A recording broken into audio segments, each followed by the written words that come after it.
വിവരങ്ങൾ ഒഴിച്ചാൽ ഇത്തരമൊരു സംഭവം ഈ കോളേജിൽ ആദ്യമായിട്ടാണ് ഉണ്ടാവുന്നത്. ഓക്കെ. എന്നാലും എനിക്കിത് വിശ്വസിക്കാൻ കഴിയുന്നില്ല.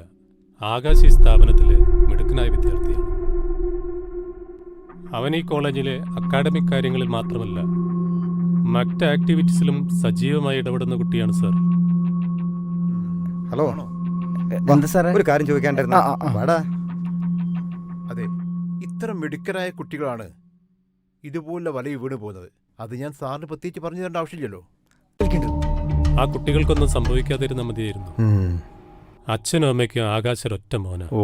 ഞങ്ങൾ ആ വീട്ടിൽ പോയിരുന്നു. വളരെ പാത്തറ്റിക്കാണ് അവരുടെ കാര്യം. ആകെ ജീവച്ഛവമാണ്. എനിക്കെന്തോ പേടി തോന്നുന്നു. ഓക്കെ, ഞങ്ങൾ അന്വേഷിക്കാം. ഈ കോളേജിനെ ചുറ്റിപ്പറ്റി അസ്വാഭാവികമായിട്ട് ആരെയെങ്കിലും ശ്രദ്ധയപ്പെട്ടിട്ടുണ്ടോ?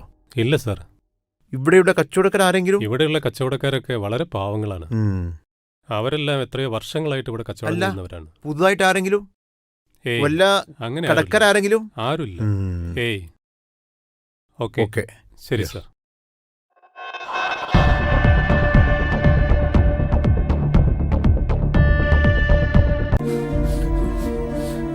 ലഹരി വസ്തുക്കളുടെ ഉപയോഗം ഒരു വലിയ സാമൂഹിക വിപത്താണ്.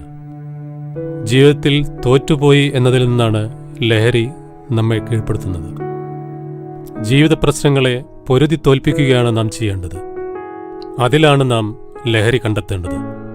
ജീവിതത്തിൻ്റെ പോസിറ്റീവിനെ മുഴുവൻ നമ്മൾ ലഹരിയാക്കുക. Say no to drugs.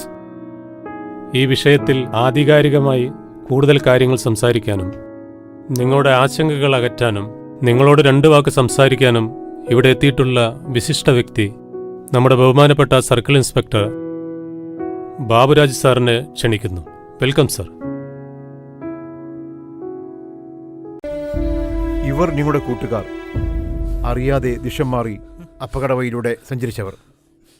ഇവരെ നിങ്ങൾ ഒരിക്കലും കുറ്റപ്പെടുത്തരുത്. നിങ്ങളിൽ ഒരാളായി ചേർത്ത് പിടിക്കണം. നിറഞ്ഞ സ്നേഹം നൽകണം.